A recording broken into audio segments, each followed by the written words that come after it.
What set from this year are you looking forward to getting your hands on the most? Aether Drift was really in the top of my sets that I really wanted.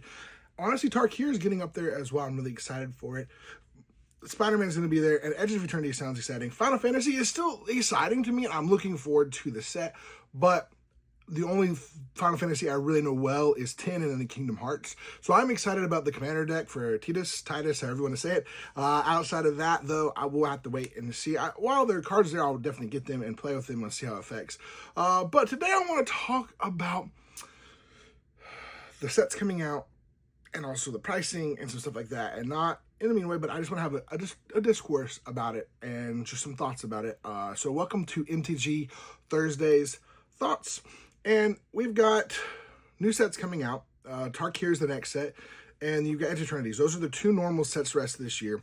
And typically Wizards have done this thing now where they brought MSRP back, where basically they tell you roughly what the sales price of the booster packs are going to be around. Now, granted, those prices go up and down depending on the market.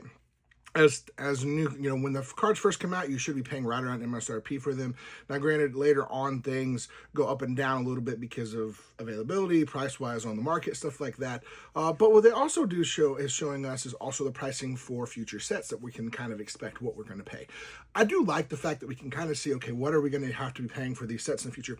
To me, though, what's crazy is we're all standard legal sets now, right? Every set is standard legal. There are, except for Innistrad Remastered, there are no premium sets. So in the past, premium sets were sets like Commander Masters, Commander Legends, Modern Horizons, things, Double Masters, stuff like that. The premium sets that had like really, really nice cards, chase cards, reprints of expensive cards from the past, things like that. Well, then, so we were expecting, typically your standard pricing right now, recently, about your collector's boosters, about $25, compared to, I think it was like 30, 35 for Innistrad Remastered. So that gives you kind of a comparison.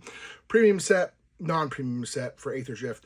But then we see the pricing for both Spider-Man and for Final Fantasy, and the MSRP is set almost at basically the same price as premium sets for Final Fantasy and for Marvel.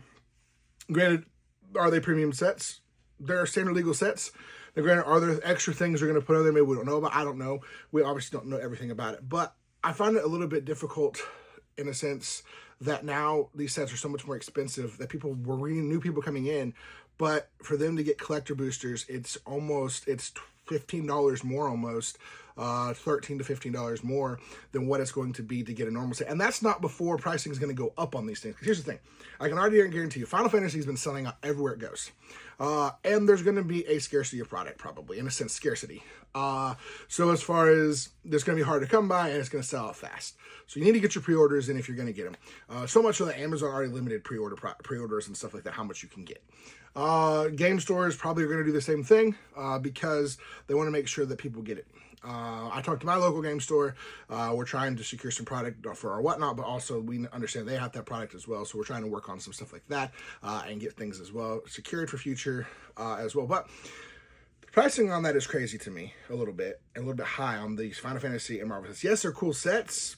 But what my other thing is what are you putting in there that's going to allow us to discuss it as a $12 to $15 price increase? Is it just because it's a third-party set, so you're charging a premium because you had to pay extra for the licensing? What is it? So it's like Lord of the Rings. When Lord of the Rings came out, it was a premium set because it was a direct-to-modern set. It was a little more, I think some of the sets prices were a little bit higher than your usual. Not much more, but a little bit higher.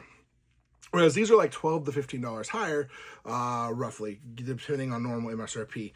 So my only thing is this what we're going to see in the future for any Universes Beyond sets? That Universes Beyond are now the premium sets, and then the regular standard legal sets are your $25 to $27 sets. Or are they going to just raise prices across the board on everything? I don't know. I hope not, because I want more people to be able to get into the game. But when you raise the prices on stuff, it makes it harder for people to get in the game. It makes it harder for people to play the game. And honestly, it pushes people to want, instead of buying packs, they're going to want to buy singles. Because truth be told, and this is just how it goes, inside of a pack of collector boosters, you do have a higher likelihood of hitting and getting your money back based on the value of the cards inside, because you're getting more rares and singles. But you're more apt in a $25 pack to get your money back than in a $38 or $40 pack $35 pack. And I can see that Innistrad. Innistrad has some really, remastered had some really big hits, but honestly, after like at the beginning, it was looked like it was gonna be high, then everything dropped. Like if you look at singles and stuff like that, the price is not like, it's a lot harder to justify. I'm gonna spend $35 on one pack to hit what Soren. To hit, there's certain cards you can hit that'll get your money back, but a lot of times the packs are going to be pretty level. So I'm just like, are we getting our money's worth, or like what is the, like these cards are already going to be expensive as is. There's certain ones that are more expensive, but again, I'm just curious why we're doing this. My thoughts are, I hate that we're raising the prices so much. I understand some of those prices have to come up as and certain things like that, but to basically make it a premium set, but it's to be a standard legal set where you want people to get into and begin, it's hurting people, and it's going to make it harder for people to get into collector boosters and stuff like that. Not including that there's going to be scarcity, so the price is going to go up on those boosters.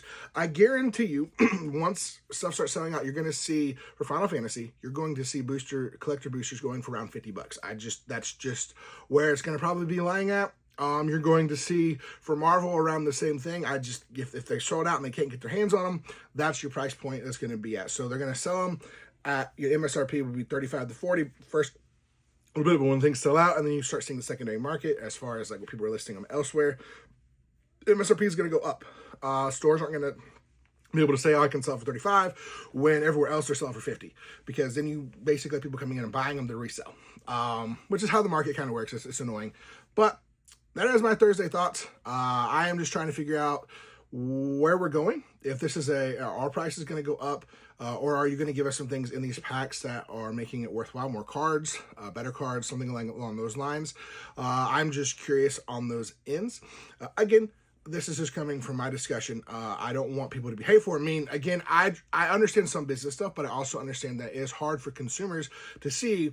Normal sets are 25. This is supposed to be a normal standard set, but it's because it's Final Fantasy, because it's Marvel, because it's going to be Avatar, because it's going to be XYZ, is the price going to be $10 to $15 more for collector boosters, because then that forces more people to buy set boosters. So like your set boosters, stuff like that are like MSRP between $5 and $7, I think, which is a lot cheaper and a lot better of a buy than spending $37 where you get 4 or 5 rares, possibly rares, commons, and things like that.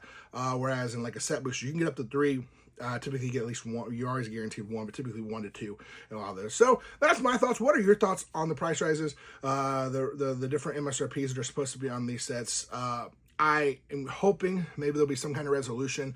I would love for the prices to be right around the same for all the sets, unless you're doing us a premium set, which a premium set, to my opinion, is Innistrad Remastered. It's a Commander Legends set, something like that. But you told us everything is going to be standard legal, and so I was just curious. I hope we can get this fixed. I hope that this doesn't hurt people, especially new people coming in, because when there's pricing and the economy and everything like that is rough already, it's already expensive to get these cards. Now you're saying people are wanting to buy booster packs because the only way they can get them for Marvel, so to say, is they can only get these 2 booster packs, and they're more likely to get the rares and the chases for cards is buying the collector boosters. So that's my thought. Long discussion, a little bit of it, but I'm hoping we can get it resolved, and hopefully things can be balanced where all the prices are roughly the same. And I don't want them all to go up to 37. I want them to stay around that $25 to $30 mark. To me, is a good price for a collector booster, for a standard legal collector booster.